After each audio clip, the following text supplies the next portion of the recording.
for Dead, which is a 4-on-the-floor rocker. River Wide, which is a groove that had sort of a dark vibe to it. Say Uncle, which was about a dominant woman and a submissive man. And You Wear It Well, he said, which sounded like an extraterrestrial on acid. So, Jesus.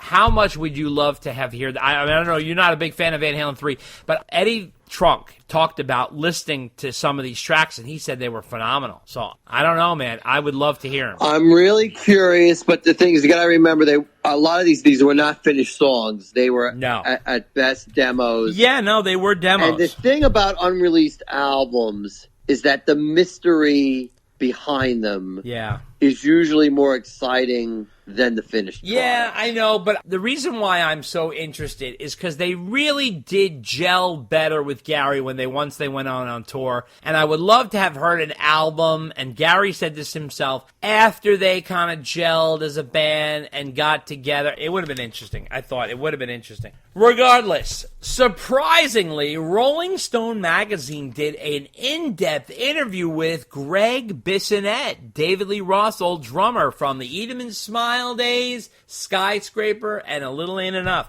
Holy shit. He did a rare, candid interview with Greg Bissonette. It was done by Andy Green, who did a great job. He went to a deep dive into the David Lee Roth years. Here are some of the highlights. He was talking about the Roth gig, and he said he got the gig, believe it or not, after trying out for Vinnie Vincent, and Vinnie said, "You'd be great for Dave Roth," and refed Greg over to Dave Roth, who was looking for a drummer at the time. And he said that he left Van Halen and that he got Billy Sheehan from Talas and Steve Vai on guitar, and they're looking for a drummer. And he said to call Steve Vai, and that's how he ended up getting the gig. He said that everything clicked once he met with the guys and Ted Templeman. He said that he went in Dave's car, and they drove to get Mexican food, and he was playing him a tape of Frank Sinatra's That Life. And he said, "You played in the Maynard Ferguson band. I'm sure you can handle this." He said they had a great time in Dave's band. He said that it was just unbelievable, from the big band stuff like I'm Easy and That's Life to hard rockers like Shy Boy and Yankee Rose. He said it was so much fun to do, along with Big Trouble and Bump and Grind. He said we rehearsed for that album and we knew what we were going to do. It wasn't like we just went into the studio and just sort of fucked around. And he said they really had a great time making that album. He said that he was a huge fan of old Van Halen, so doing all the songs like Dance the Night Away and Panama and Hot for Teacher, he said he always loved doing all that stuff, that he had such a cool time doing that. He said it was a blast putting it all together. Then he started asking him about what happened with the Skyscraper album. Things changed radically. And he said Ted Templeman wasn't there, and Dave and Steve pretty much did it, who they co-produced the album together. And he said that he had kind of like more of a keyboard vibe with Just Like Paradise and all that kinds of stuff. So he says all through the 7 years I was with Dave, we really worked together. We wrote songs together. Everybody could bring in stuff. It was a super, super wide range of musicianship and musical taste, from R&B, rock and roll, Latin music, and swing. And then he says Billy left and Steve left, and he didn't even know why they left. And he says Billy was the first to leave. Steve left after Skyscraper. And then the whole Jason Becker thing went down with that incredible tragedy. Jason obviously was too ill to perform, and then they ended up bringing in this guy, Joe Holmes, who was Ozzy's guitarist. It was just sort of a different situation past that. But he said that Jason couldn't tour, so they had to get Joe, and he was just going on and on, kind of talking about this different stuff. But he said he had a blast with Dave. He really enjoyed his time with him, and that he had nothing really but good things to say. He spent a lot of time with him. And from there, he had gone on to do the Extremist album with Joe Satriani, which I thought was interesting. Him and his brother Matt had done the Extremist album. Really cool stuff, Dave. What did you think of that? That guy has played with everybody. I know. And especially, I mean, when you think about it, he's been in Ringo Starr's all-star band for like a decade or something like that. Right. So he's really played with everybody. Right. And I encourage everybody to read that interview because it's really very fascinating. Yeah. On Greg's career and what's going on there. Absolutely. I mean, great guy, great drummer, and you can tell why Dave picked him for the band. Oh, yeah, he's totally... Those two guys are simpatico. Yeah, he's total pro. So, no, interesting enough, Robert Downey Jr., Iron Man himself, okay, he went on Instagram to talk with a young man called Bridger Walker. Now, Bridger's this young kid who saved his sister by protecting her from a dog who was attacking both of them and ended up getting a scar on his face from it. RDJ, who's just an incredible guy, has always been giving and loving to a lot of kids. He went on Instagram to talk with the kid and, meet and greet him, talk to him and tell him he played Tony Stark and that he's going to send him some cool Marvel stuff. And what was he wearing? A 5150 shirt, which I thought was incredible. We all know Robert Downey Jr. is a Van Halen fan. Interesting enough, it seems to be a very big Van Hagar fan. We always see him around wearing that T-shirt, but he promised to send the boy lots of cool Marvel surprises and called him a rock star. So not a surprise from Iron Man himself, doing some incredible charitable work and wearing some Van Halen merch in the process. What'd you make of that? What a great guy. And Chris Evans did the same thing. Yep, he did. Mm-hmm. I think Chris Evans started the ball rolling. That's right. And those two, just something so nice. That's right. And in this era of negativity. Yeah, exactly. It's nice to see a couple of guys who play superheroes be superheroes. That's true. So good for them. Very true. Very true. Now, speaking of cool virtual stuff, holy shit. So, Billy Sheehan and vocalist Jeff Scott Soto got together. The boys from Sons of Apollo, they did a quarantine cover of Loss of Control with drummer Dave McClain and guitarist Phil DeMel. And they started with Dave McClain, who is from the band Sacred Reich, and he started doing a David Lee Roth impression from the 1983 US Festival, saying the only people who put iced tea in their JD bottles are the Clash, man. And they went into a sick cover of Loss of Control, which Jeff Scott Soto really killed it on vocals. He did all the fucking little intricacies of the whole thing, all the screams and yells, and here's a clip.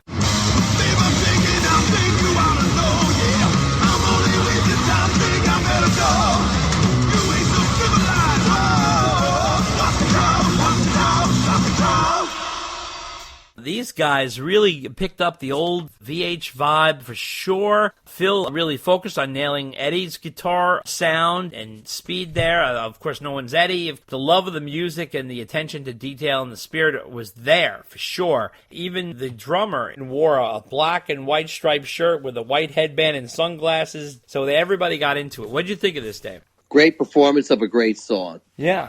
Love it. At least people are getting out there and just recording, fun covers for them to do. Quite frankly, with the way technology is today, I'm surprised more people aren't out there doing this. Oh, absolutely. But it's great to see more Van Halen spread around. Speaking of which, someone, and I can't even tell you who, except the only name I see here is GPX, and it was posted by Dan Summers, did an extended cut of Growth off the 1980 Women and Children first album from Van Halen. Someone took Growth and extended it by adding some extra drums and guitar and bass layered over it. No vocals, just a jam. It was kind of fun to listen to, and here's a clip.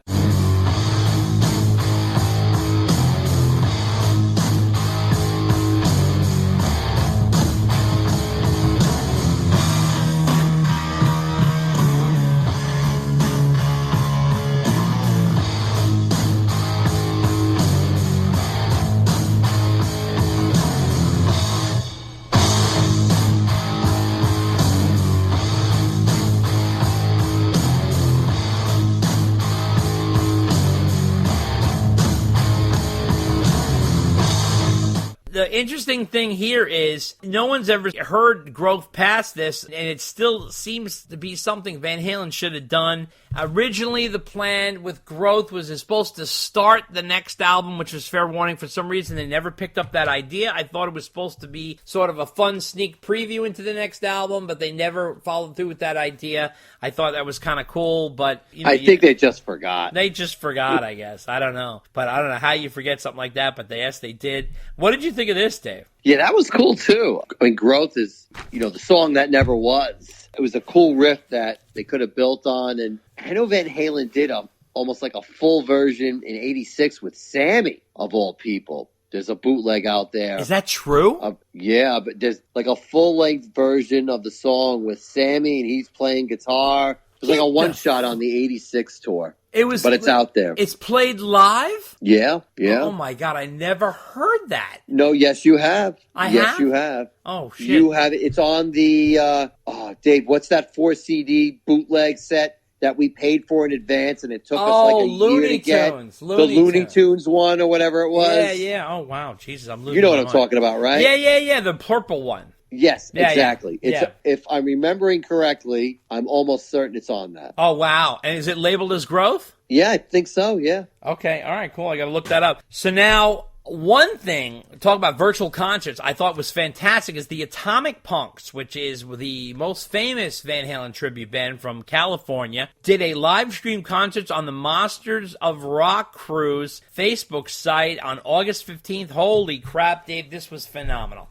So they came out, they're dressed like Van Halen from like 1984, and boy, these guys were phenomenal. They had like all these lights and effects, beautiful filmed. Listen to this set list. They started with Tora Tora, went into Romeo Delight, On Fire, Light Up the Sky, The Full Bug, Panama, Feel Your Love Tonight, Jamie's Crying, Dance the Night Away, Beautiful Girls, Bottoms Up, Everybody Wants Some, I'm the One, Ain't Talk About Love, Hot for Teacher, and Unchained. It was a fantastic show, big effort on their part, and a much-needed injection of some Van Halen spirit for sure. It's been so long since anybody has done like a full Van Halen show, and this was really something else. This was really well done, professionally filmed with all kinds of lighting and effects and background images and video and all kinds of cool stuff. This was phenomenal. And if you guys go out there, I think you can still check it out. If you go on the Atomic Punks Facebook site, and you can even donate to the band because they did such a good job. They definitely deserve it. What do you think, Dave? That's awesome. Unfortunately, I didn't get to see it live because I was on my way to see a Van Halen tribute band,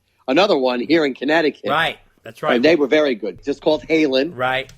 And I got to tell you, that was a fun show. Yeah. Those guys really laid it out. They dug deep. They did some deep cuts. Wow. I met the guitarist of the band, Jim. Super nice guy. The other guys in the band, Mark does the vocals. Jeff is on bass and keyboards, and Kenny is the drummer. I couldn't catch any of the last names because I'm just going deaf. That's all right. But anyway, those guys, they took a couple of breaks, but from beginning to end, I think they played for 3 hours. They did 3 sets. Wow. I only saw the first 2 because my kids had had enough of the first 2 sets. They had had enough of the band, and they had had enough of me. Ooh. Because I was dancing around like a crazy man, and they were just thoroughly embarrassed. Oh, I'm sure. And told me we are never doing this again. Oh, my God. So that's how bad it was. But anyway, band did some great songs. Their first set was Running with the Devil, Panama, Feel Your Love Tonight, Romeo Delight, Beautiful Girls, You're No Good, with the bass intro, I might add, Little Dreamer, nice, Dance the Night Away, Atomic Punk. I went nuts when I heard the intro, by the way.